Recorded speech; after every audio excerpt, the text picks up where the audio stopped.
Hello guys, welcome back to my YouTube channel.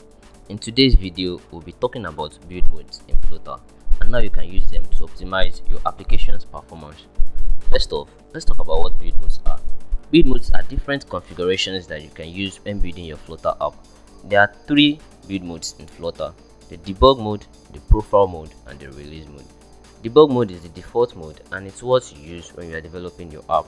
In debug mode, your app is built with additional checks and warnings, which can help you catch errors and debug your code more easily. However, debug mode can also make your app run slower and use more resources.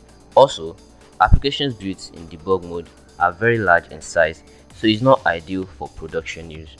Profile mode is used when you are testing your application's performance.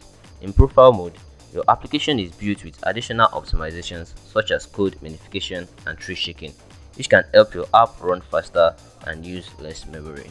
And in case you are confused about what tree shaking means, just as when dead leaves fall while you are shaking a tree, also tree shaking in coding means the removal of dead code. Profile mode is a good choice if you want to test how your app performs under real world conditions without sacrificing too much performance. Finally, release mode is used when you are ready to deploy your app to production. In release mode, your app is built with all possible optimizations including AOT, ahead of time compilation, which can help make your app run even faster and use even less memory. However, release mode can also make debugging more difficult, so it's best used when you are confident that your application is stable and bug free.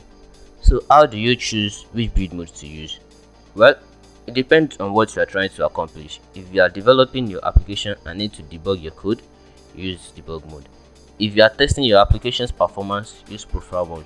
And if you are ready to deploy your application to production, use release mode. To switch between build modes, simply open your application's configuration and select the appropriate build mode.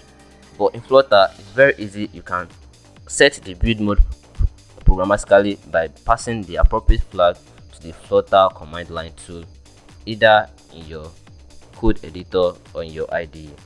Thanks, that's it for today. I hope you found this video helpful, and if you did, please give it a thumbs up and subscribe to my YouTube channel for more great Flutter content.